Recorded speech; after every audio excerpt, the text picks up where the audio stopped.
नमस्कार बच्चों, स्वागत है आपका Triveni memorial senior secondary school Hindi की ऑनलाइन क्लास में।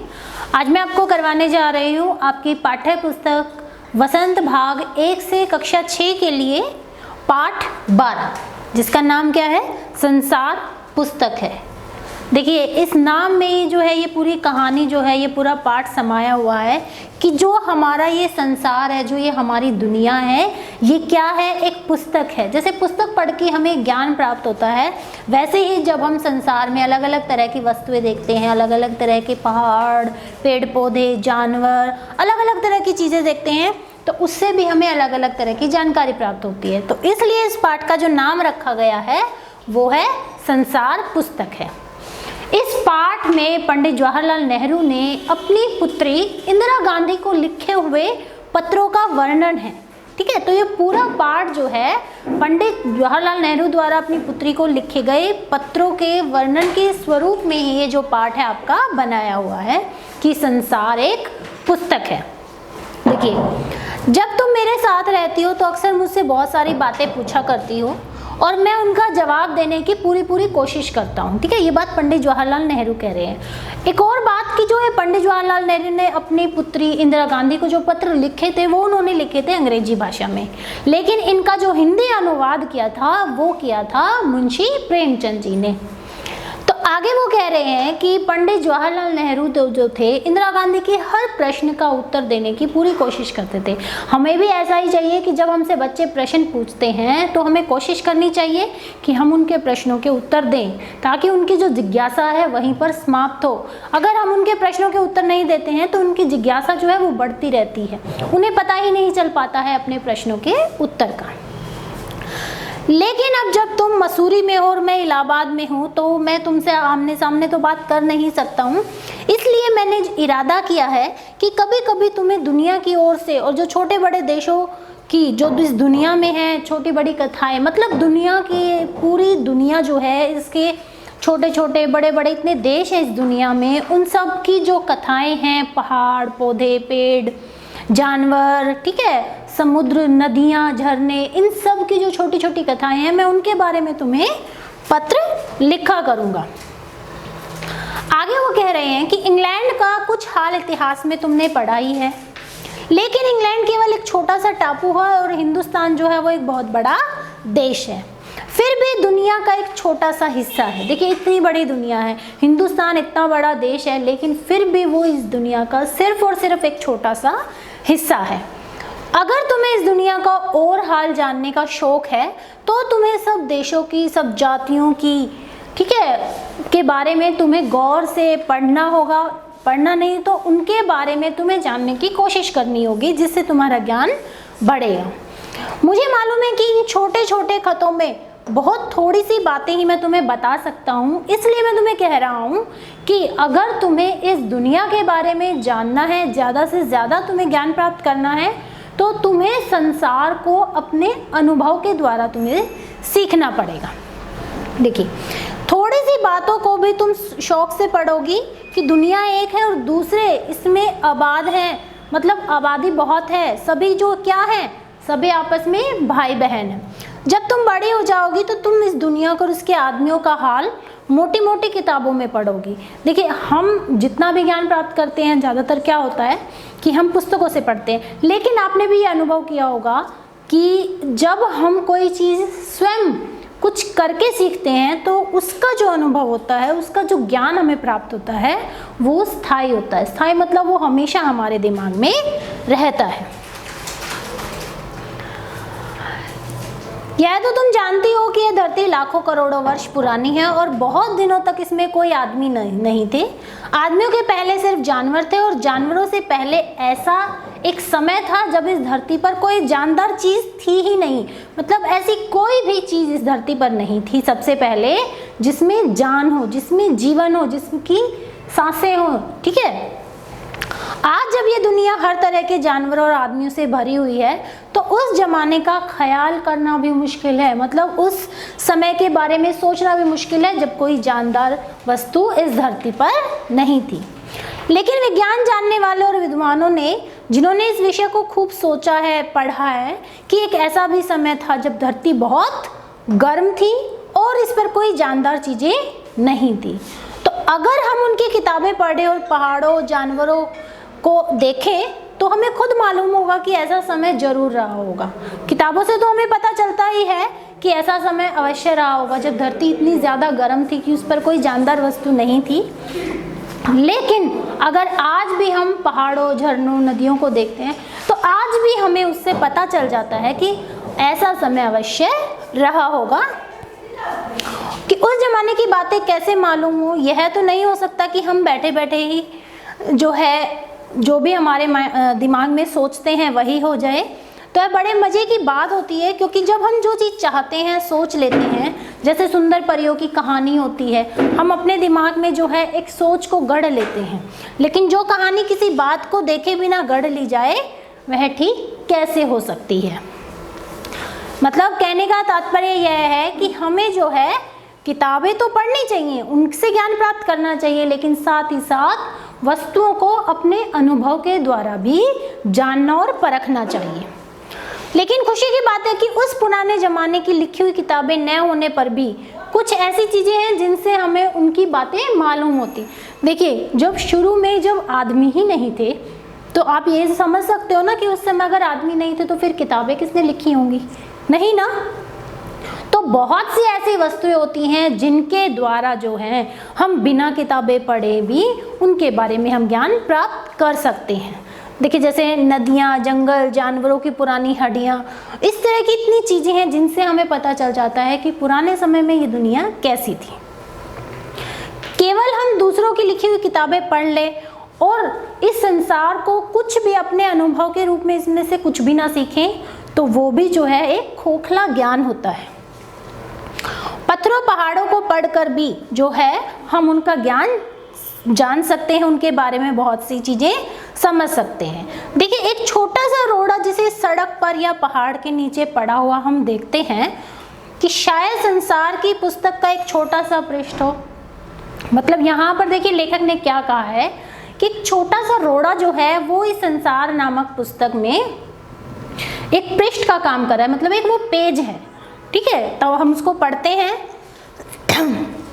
शायद उससे हमें बहुत सी बातें मालूम होती हैं। तो कोई भी भाषा जब हम सीखते हैं तो पहले उसके अक्षरों को सीखते हैं। इसी तरह से जब हम संसार की वस्तुओं के बारे में सीखते हैं तो पहले हमें उन वस्तुओं को जानना पड़ता है।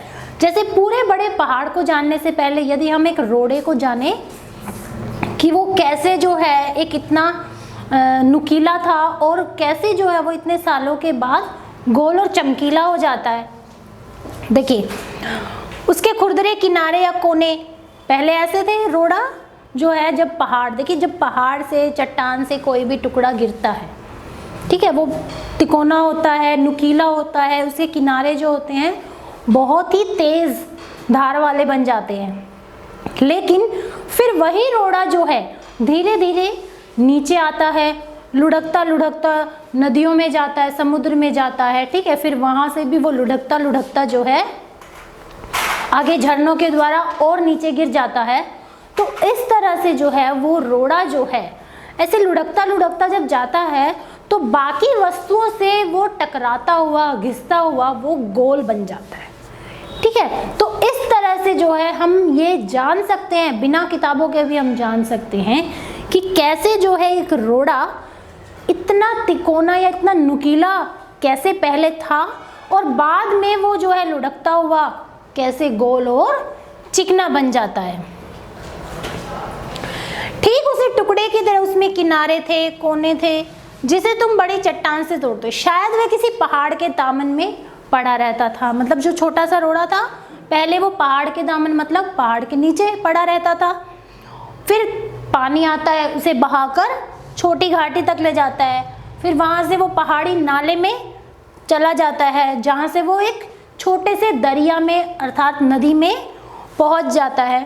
और इस छोटे से दरिया से वह कहाँ धीरे धीरे धीरे धीरे बहता बहता बहता बहता वो बड़े दरिया में पहुँच जाता है। तो वह इस बीच वह दरिया के पेंदे में, दरिया के पेंदे का मतलब होता है कि दरिया मतलब समुद्र की तली में लुढ़कता लुढ़कता लुढ़कता लुढ़कता जो है वह गोल बन जाता है, उसके किनारे जो हैं घिस जाते हैं और वह चिकना और चमकदार बन जाता है। तो इस तरह वह कंकड़ बना। अब वो घिसने के बाद जब वो गोल और चिकना हो जाता है तो और ज़्यादा वो घिसने के बाद क्या होता है, उसका साइज़ जो है, उसका आकार जो है वो बहुत छोटा, धीरे धीरे धीरे धीरे बहुत छोटा हो जाता है और अंत में वो क्या बन जाता है, अंत में वो बालू का एक जर्रा हो जाता है, मतलब बालू रेत का एक छोटा सा कण बन जाता है और समुद्र के किनारे अपने भाइयों से जा मिलता है, जहां पर उसके जैसे ही बहुत छोटे छोटे बालू के कण होते हैं। अगर एक छोटा सा रोड़ा तुम्हें इतनी बातें बता सकता है तो पहाड़ और दूसरी चीज़ों जो हमारे चारों तरफ है उनसे तो हम कितनी बातें सीख सकते हैं। मतलब कि यही हमें समझाया हुआ है इस पाठ में कि जब एक छोटे से रोड़े को हमने जानने की कोशिश की तो हमें पता चला ना वो कैसे जो है इतना बड़ा था और धीरे धीरे धीरे धीरे वो छोटा हो गया और बिल्कुल एक बालू का कण बन गया। तो इस तरह से अगर हम संसार की अन्य वस्तुओं को भी जानने की कोशिश करें तो उनके बारे में भी हमें बहुत सी चीज़ें पता चल सकती है। चलिए आप देखते हैं इसके कुछ कठिन शब्द।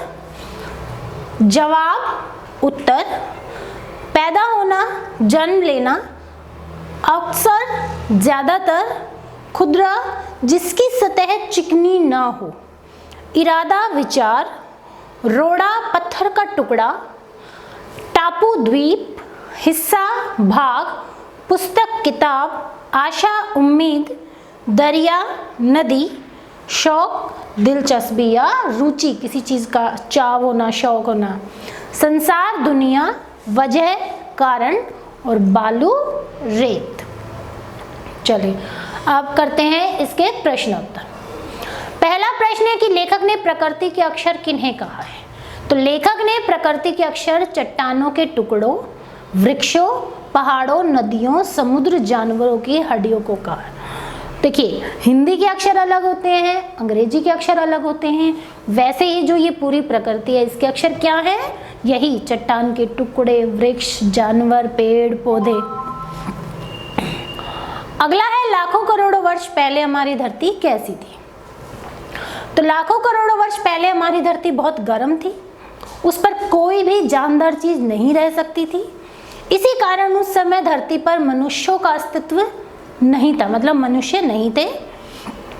धीरे धीरे उसमें परिवर्तन होते गए, अर्थात धरती ठंडी होती गई और धीरे धीरे धरती पर पहले जानवर, पेड़ पौधे और बाद में मनुष्यों का अस्तित्व हो गया। अगला है दुनिया का पुराना हाल किन चीजों से जाना जा सकता है। वही है दुनिया का पुराना हाल, हम संसार का पुराना हाल किससे जानेंगे, किसी इंसान से तो जान नहीं सकते क्योंकि वो तो हमारे ही जैसा है, ठीक है।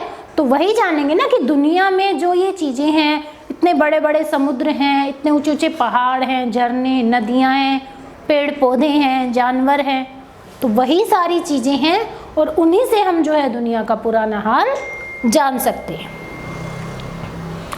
अगला प्रश्न है कि गोल चमकीला रोड़ा अपनी क्या कहानी बताता है। तो गोल चमकीला रोड़ा अपनी कहानी बताते हुए कहता है कि वह भी कभी एक चट्टान का हिस्सा था जो चट्टान से अलग हो गया। तो एक दिन पहाड़ों से बहते हुए पानी, पहाड़ों पे जो बर्फ होती है जब वो पिघलती है तो पानी जो बहता है, तो वो बहते हुए पानी जो है पहाड़ों का, उसे बहाकर उसने घाटी में चला गया। फिर आगे वो पहाड़ी नाले में धकेल दिया गया, फिर दरिया में पहुंचा।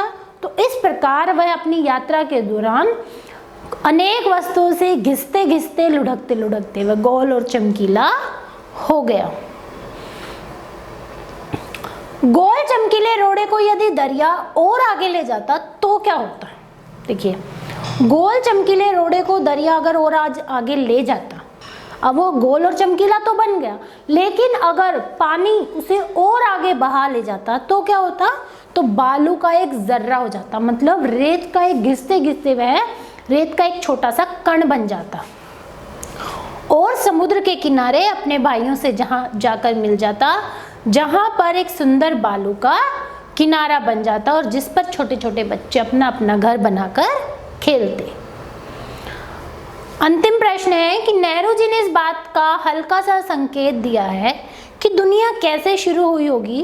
उन्होंने क्या बताया है, आपको इस पाठ के आधार पर बताना है। देखिए, नेहरू जी ने दुनिया कैसे शुरू हुई के बारे में बताया है कि धरती लाखों करोड़ों वर्ष पुरानी है, बहुत दिन तक इसमें कोई भी आदमी नहीं था, आदमियों के पहले सिर्फ जानवर थे और जानवरों से पहले एक ऐसा समय था जब ये धरती बेहद गर्म थी, ठीक है, और इस पर कोई भी जानदार चीज़ नहीं थी। तो यहाँ पर जो है इस पाठ के प्रश्नोत्तर भी पूरे खत्म होते हैं। उम्मीद करती हूँ कि इस वीडियो के द्वारा आपको भी इस पाठ का पूरा भावार्थ जो है वो समझ में आ गया होगा और आपके मन में भी ये जानने की इच्छा जगी होगी कि हम भी संसार की अन्य वस्तुओं के बारे में, अन्य चीज़ों के बारे में कैसे जान सकते हैं, कैसे उनका अनुभव ले सकते हैं। धन्यवाद।